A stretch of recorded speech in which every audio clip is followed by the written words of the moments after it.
Hello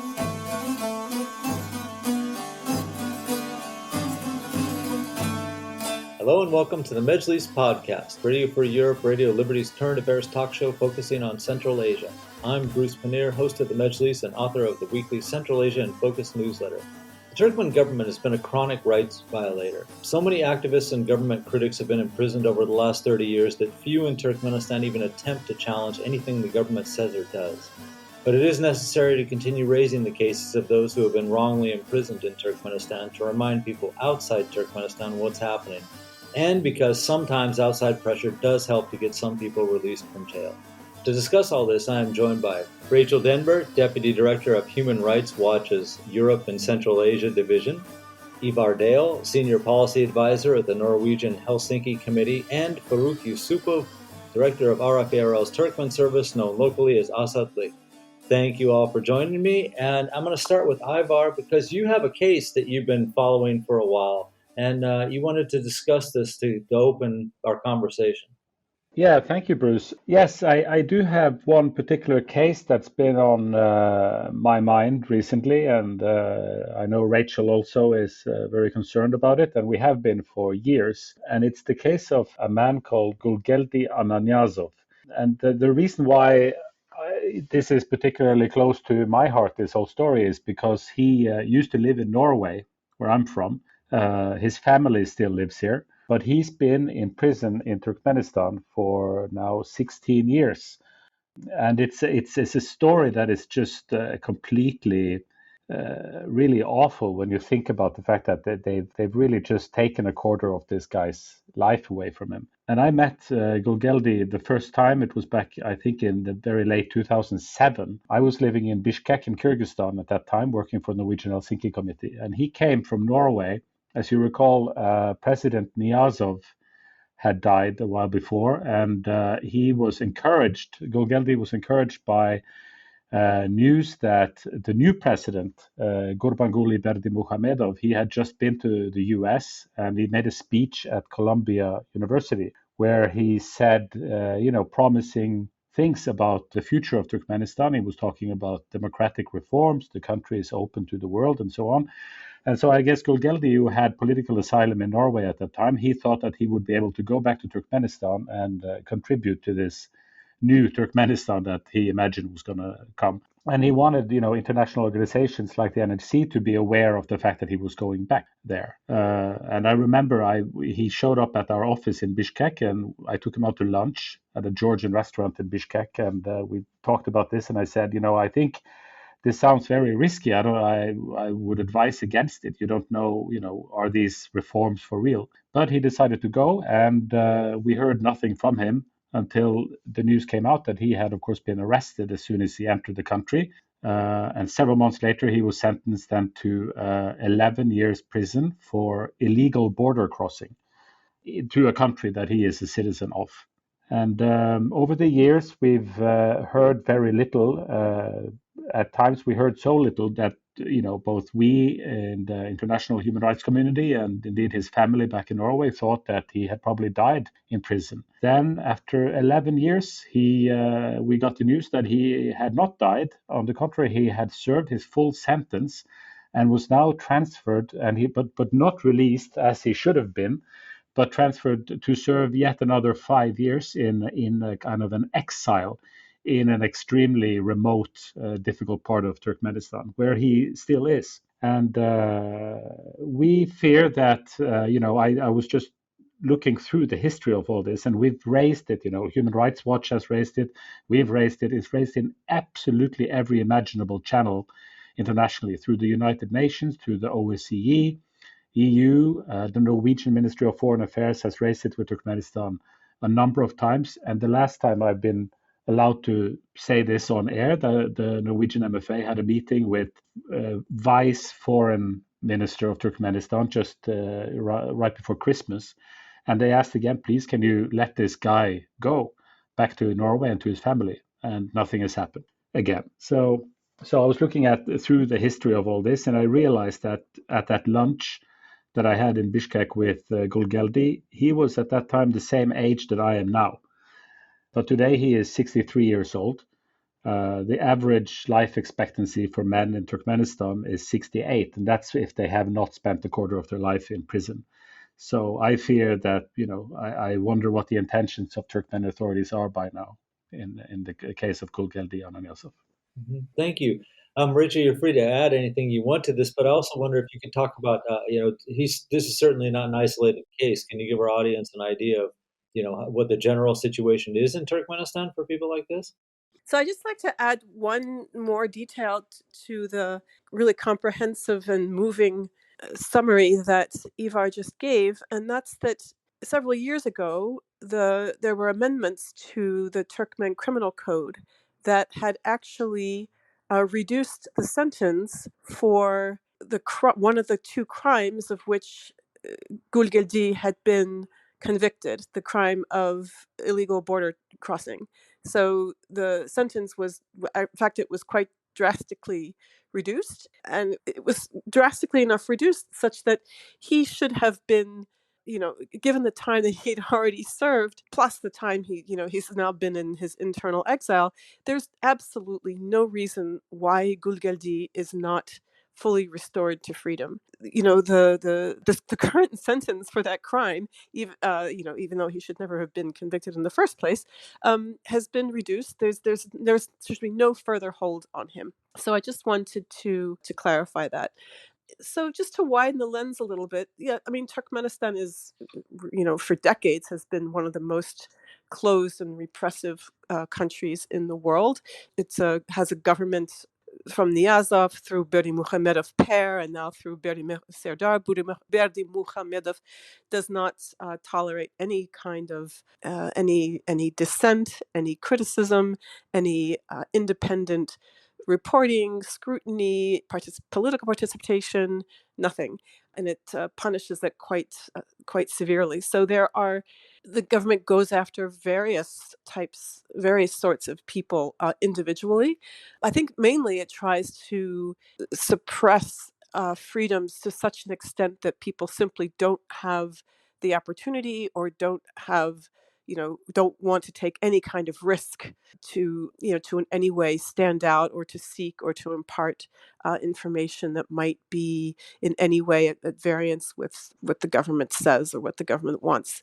Some of the most extreme cases that we have come across that we're dealing with are cases of people who were imprisoned quite early. I was still during the Niyazov era, who were imprisoned for many of them for an alleged coup attempt back in 2002, and for other sins of falling out of favor with the government or being high level political figures or public figures accused of a range of crimes, and they were convicted, sentenced to very long prison terms, and in many cases have been forcibly disappeared in Turkmenistan's prison system. So what's that mean? That means that after their trials, which were mostly in secret, they have had no visits with family, no letters to or from family, no, nothing official anyway. Family members don't have any official information about the fate or whereabouts of their loved ones. So that really amounts to an enforced disappearance. And since in some of these cases, highest profile of these cases include the former foreign minister Boris Shikmuradov, the former ambassador Turkmen ambassador to Austria, and then also to OSCE, Batyr Berdiev, also Boris Shikmuradov's brother, Konstantin Shikmuradov, and many others. So the Prove They Are Alive campaign, of which the Norwegian Helsinki Committee and Human Rights Watch are two of the other of numerous constituent groups, has estimated there have been a total of at least 162 people forcibly disappeared in that way since 2002. So for some of them that's more than 20 years, and it's like the old Stalinist practice of locking people up and throwing away the key without the right to correspondence, без права переписи. So that's an urgent concern for us, obviously, because forced disappearance is a crime. It's an international crime. It's a potential crime against humanity. And so far, we know that at least 27 of the people who are on our list have already died. We also know that, and this is why it's especially urgent, at least three. The sentences of at least 3 dozen of the individuals on our list were scheduled to expire in 2022, but we still don't know where their fate or their whereabouts. So maybe they're dead, maybe they're alive, right? For many years, like Ivar said, people, for a couple of years, people assumed that Gulgadia Niyazov had not survived, but he did. So, how many others are there rotting away in those prisons whose sentences expired and should be released, or maybe they have expired and they're in some internal exile and their families don't know where they are. There's this is it's a crime, and the Turkmen government needs to come clean on this. There are many other individuals who have been prosecuted for blatantly politically motivated reasons and who are not forcibly disappeared. Fortunately, there's actually a kind of a bright spot in December. 2 people whose cases we had been following were released under amnesty, and that was Hursunay Ismatulayeva, who is a doctor who had been unfairly fired from her job several years ago and tried to get justice, tried to get reinstated. And then a couple of years ago, when there was a briefing on Central Asia at the European Parliament, and her case was flagged during that briefing. The very next day, she was arrested on completely bogus charges and put in prison for several years. But fortunately, she was released, like I said, under presidential amnesty in December. And then another bright spot was the case of Peygamberdi Alaberdiev, who was a lawyer who was imprisoned, I believe, in 2020, also on bogus charges, likely because of his suspected ties to Turkmen exiles who are politically active. He was arrested on completely ridiculous charges of getting into a fight with somebody. Hooliganism was one of these kind of setups, and he was also released early under amnesty in December. But there are many more who for whom I wish I had some good news, and we're still, we will continue to really push for their releases. I should say that there was a huge outpouring of support for Hursunay Ismatulayeva. A lot of people pushed for her release, including, maybe especially at the level of the EU, since her case was flagged at an EU briefing, and also on behalf of Alaberdiev. And so this is why we need to really continue to push for the releases of several other people. And these are, I can just maybe flag a couple of the cases. One is Nurgadi Halikov, who is a reporter who contributed to Turkmen News, and he had taken a photograph of. Sorry, he'd not taken a photo. He had passed on a photograph of a visiting delegation by the World Health Organization when they were in Turkmenistan in 2020 on a visit, to assess the country's COVID preparedness. And because he had passed on that photograph, he was arrested and tried on again just completely ridiculous, trumped up charges of having to do with not paying a debt, and yet he remains in prison. Also, Mansur Mangelov, who's a Bashkor activist who's on very long prison term. Murat Avyezov, Seryoja Babaniyazov, and others who are in prison and really need to be released. Ivar, I think you had some interesting news about information about Nurgadi Halikov, about your efforts, right? Yes, like you mentioned, he ended up in prison in connection with the visit of a delegation of the World Health Organization to Turkmenistan during the COVID pandemic. And he had, as you said, not taken a photo of these delegation members, but merely forwarded a social media post that somebody else made.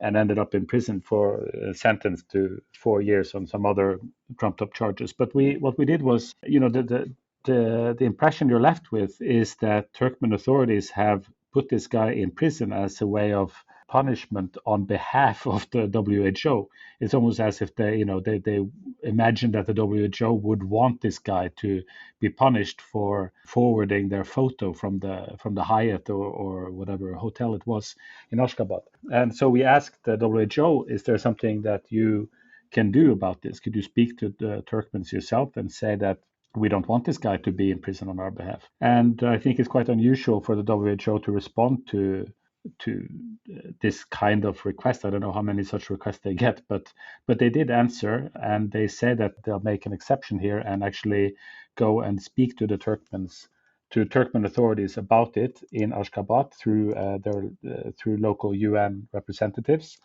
So we're definitely going to follow up and see what came of that, because and as they also told us that, of course, nobody should be under the impression that the WHO wants something like this to happen, because clearly they don't. So we hope something can come of it.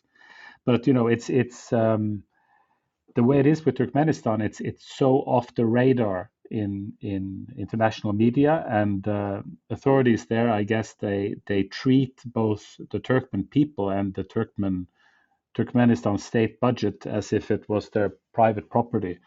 So I think it's very important every time there is something like this where there's an international angle to it through the UN or whatever it is, we should jump on it, because there's far too little attention that people who are suffering under human rights violations in Turkmenistan are given. Okay, thank you. And Farruh, I'm going to bring you in now, and of course you're free to comment on anything that you've heard before. But I'm particularly interested in the case of Ismatullayeva and and Alaberdiev. That they were amnestied, or it appears part of this amnesty is marked Neutrality Day in Turkmenistan. But I'm still kind of surprised. I mean, I was surprised to see that they both got out. It's not characteristic for the Turkmen government to let these people out. They still had years of their sentences to serve. Were you surprised at that? Yeah, it was very surprising. You are right.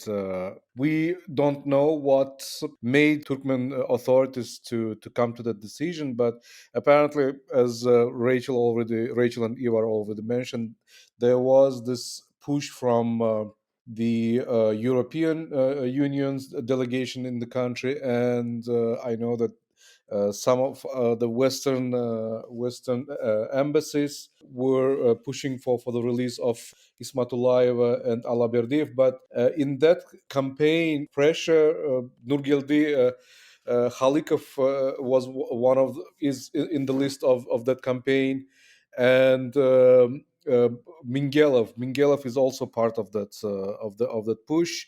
We don't know why Halikov and Mingelov haven't been released, or we don't know if they have not been released either, because we were trying to get information on their fate. Unfortunately, we couldn't.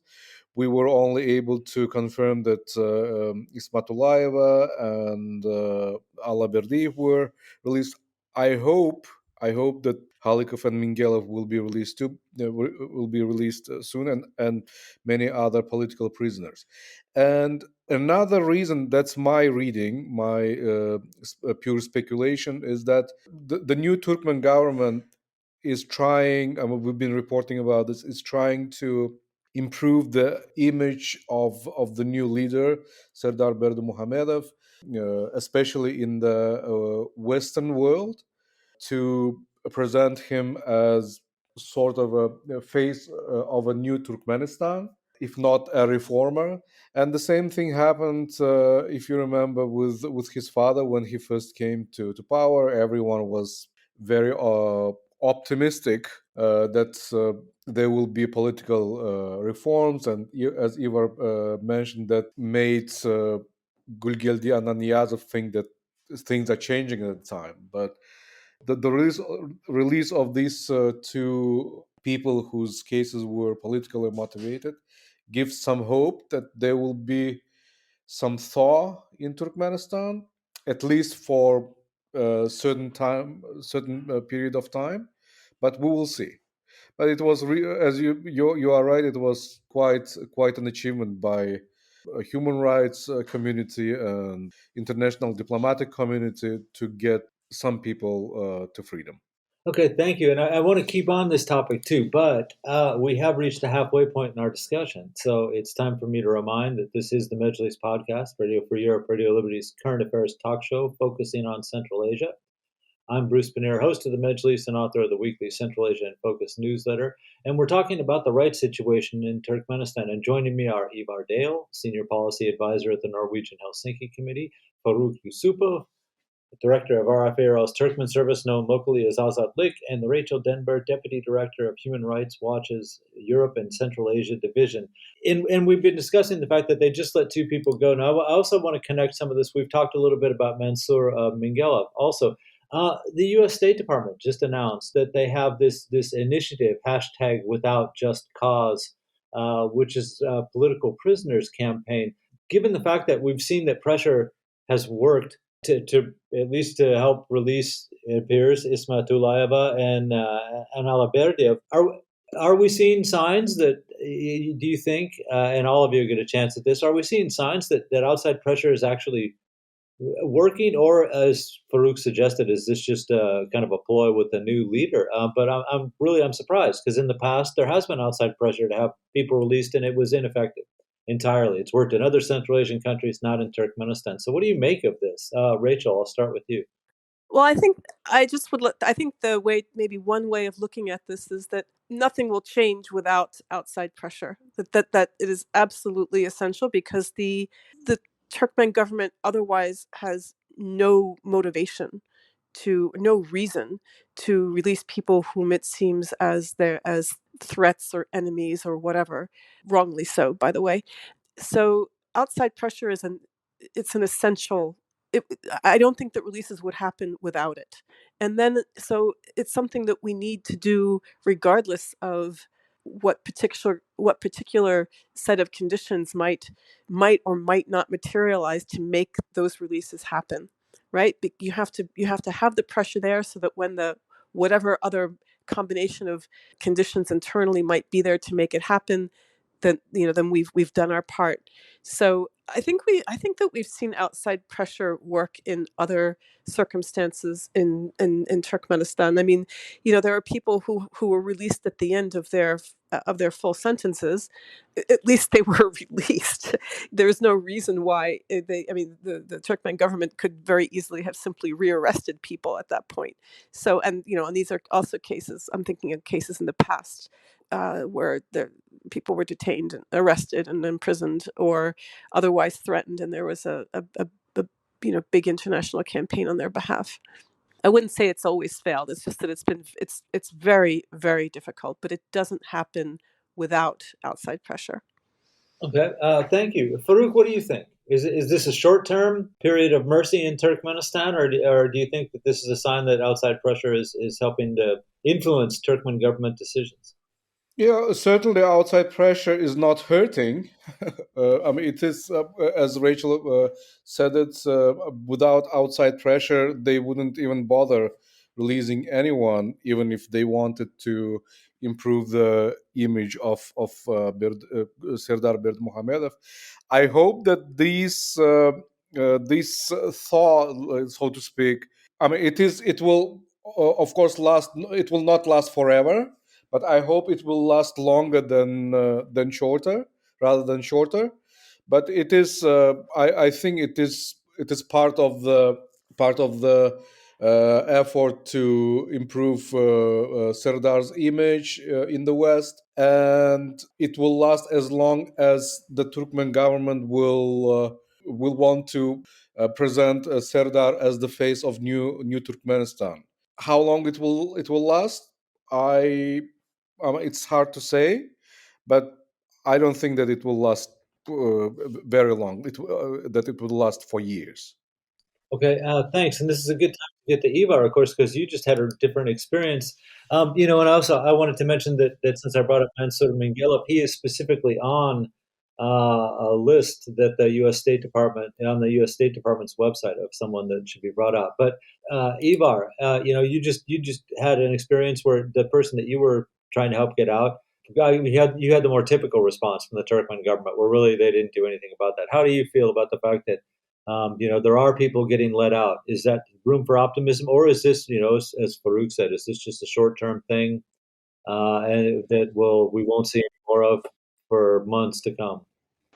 Well, of course, we know very little about how people inside the Turkmen government think about these things. Maybe they would have been let out anyway. But I agree with Rachel and Farruh that pressure on Turkmenistan is essential, and I think because without it, I'm sure things would be even worse. What we need is more pressure, because even though we try our best, some organizations in the human rights community keep bringing up Turkmenistan, but it's very little, of course, compared to the amount of attention given to many other countries. And I think it's evident when you look at Turkmenistan, when you look at the elite there, money talks. It's they treat the country's resources as their own private wallet. And I think we have to look more at businesses working in Turkmenistan. I think that's an angle that is could be fruitful. There's been for years. It's been a little bit up to the companies themselves what sort of human rights efforts they want to make. But more recently, people talk about corporate social responsibility, or CSR is dead. Now it's a new era where I think which is coming, which is where we will be able to put a lot of more demands on companies working in authoritarian countries like Turkmenistan.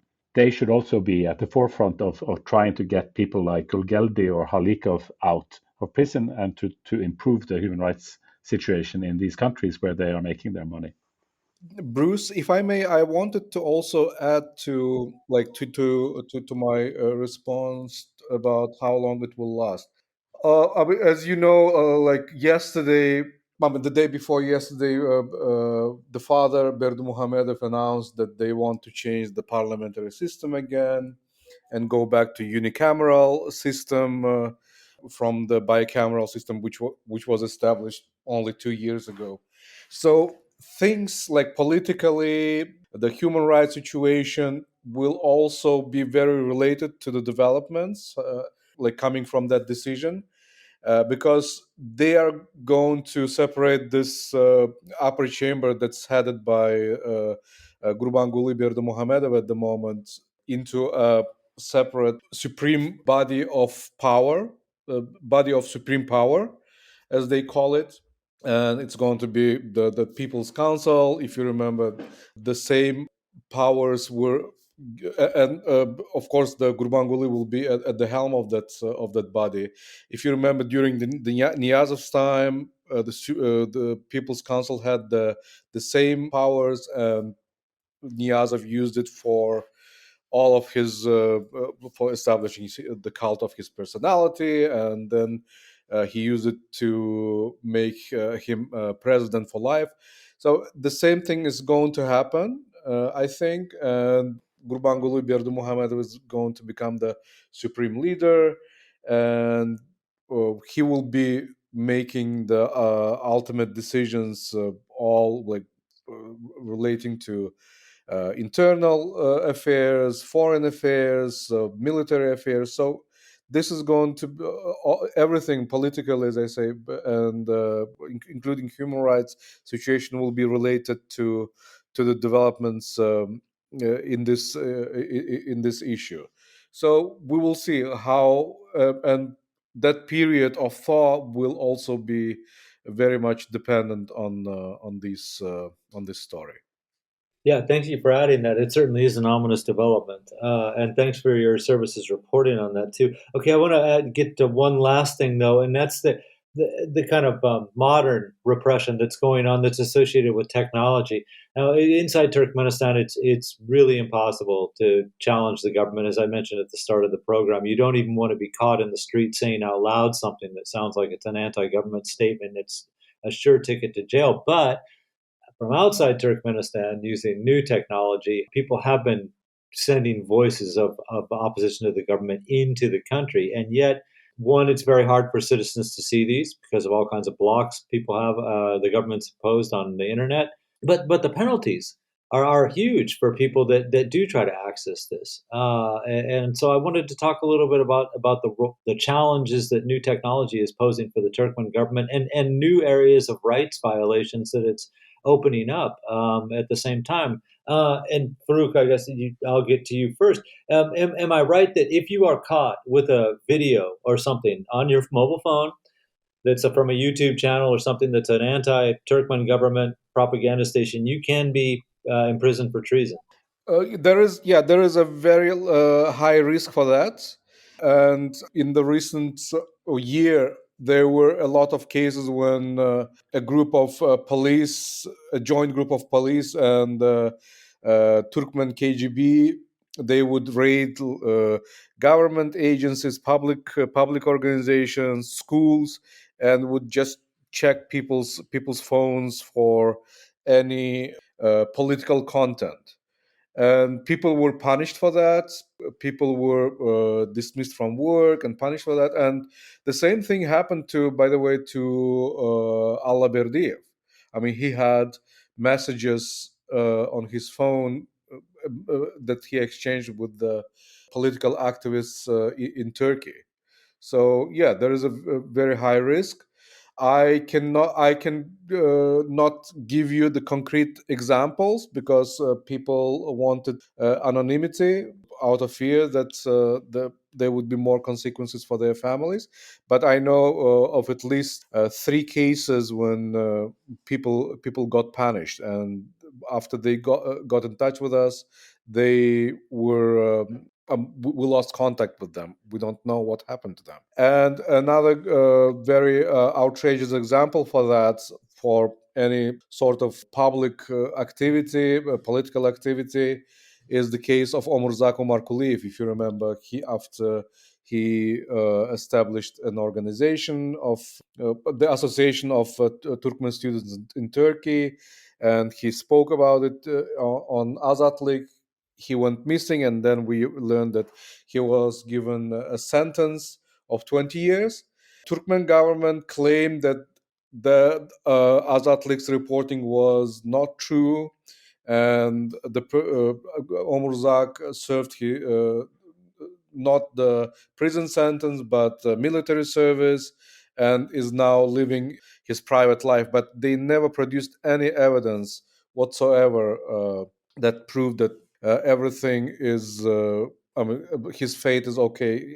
Everything turned out to be okay for Omurzak. So they never produced any evidence for that, just claims. So it is not safe in Turkmenistan to be engaged in any civil or political activity, but people do get engaged. Like, people share with us, with each other, the political content. I know that they share what Azatlyk produces, or what other independent media produces. And one indication for that is that during those raids, police even question, like, younger children, like children of the first grade, second grades, asking them if they ever saw the logo, and they show Azatlyk's logo, if they ever saw the logo, this logo on their parents' telephones. So there is interest in political and civil activity, but the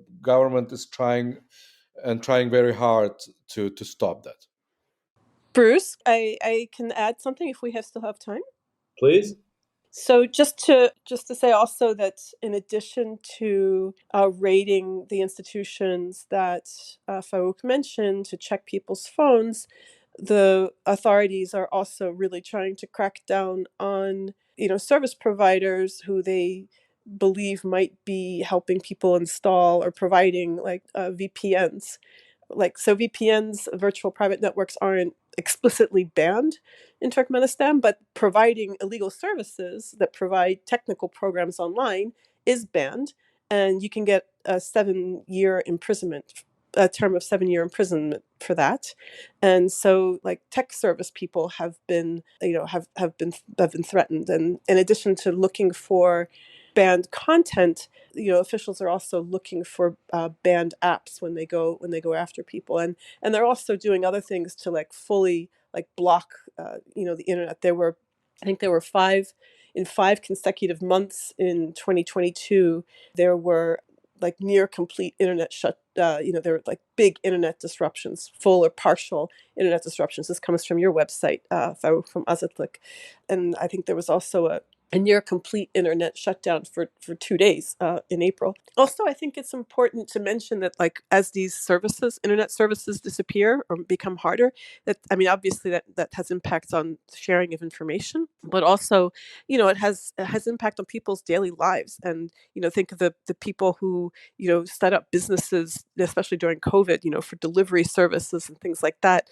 They can't function when there's big shutdowns. Also, I think just a corollary to what you mentioned, Bruce, is just also obviously the government wants to prevent connection between people inside the country and the exile movement abroad, and they're also working very hard to pressure the exile movement abroad, especially in Turkey. There was attacks this past summer on a group of activists in Istanbul who had gone to the Turkmen consulate to deliver a letter. 5 of them were like very, very badly beaten. The authorities have, I can only believe that the Turkmen authorities were in cahoots with the Turkish authorities in banning Tajik Begmedova from the Turkmenistan Helsinki Foundation from entering Turkmenistan. And there's constant pressure on the Turkmen migrant workers in Turkey, among whom many are, some are like activists. Used to be able to Turkey used to be, one of the few countries that Turkmen citizens could travel to without a visa, and now there's a visa regime. So you got to wonder why did that happen? You can't help believing that Turkmenistan wanted to shut down that avenue. Thank you. And Eva, well, first I want to mention too that I had to do a piece on the Turkmen media not so long ago, and so I had to read the Constitution and the law on media, which guarantees the right to privacy for one thing, and also guarantees that there should be no interference in the dissemination of information. All very, very beautiful words, which no one pays any attention to. But Ivar, I wanted to get to you on this topic too of the new technology. It seems like Turkmenistan's opened up a new, like I said, a new area of rights violations by doing this. Can you speak about, add a little bit to the penalties and the measures that, the lengths that Turkmen officials go to try to keep information from outside the country from getting into the country? Yeah, curbing access to the internet or certain websites and all of this is one way that they try to keep information from people. But I get the feeling with Turkmenistan that it's not, the lack of public protest against this regime is not due to ignorance of the fact that they're living in one of the world's most repressive countries. People, I think, in Turkmenistan are fully aware of this, but it's fear that is keeping them from speaking out, because you can see what happens to, if you see your countrymen get put away for 16 years for nothing, for crossing the border without their own passport in their pocket. If you see the security services or the treating people as their private property, then of course, fear will keep people from opening their mouth and from doing something when the reactions are so arbitrary and so serious that they can completely ruin your life and your family's life. Yeah, but people of course they do travel to Turkey. Quite a few Turkmens hopefully get access to somewhat more information there. But I think people realize what kind of country they live in comparison to others in the region, maybe. So yeah, so I think we need to keep up pressure, especially on those who do travel to Turkmenistan or do have outsiders who do have a voice in Turkmenistan or have the ear of the government. They have a moral responsibility to do everything they can. So that's the diplomats and it's the businesses should do what's possible to improve the general human rights situation there. Great, thank you. Anything I missed that you want to make as a last comment, Ivar? Start with you. Anything you wanted to say that you haven't had a chance to say yet?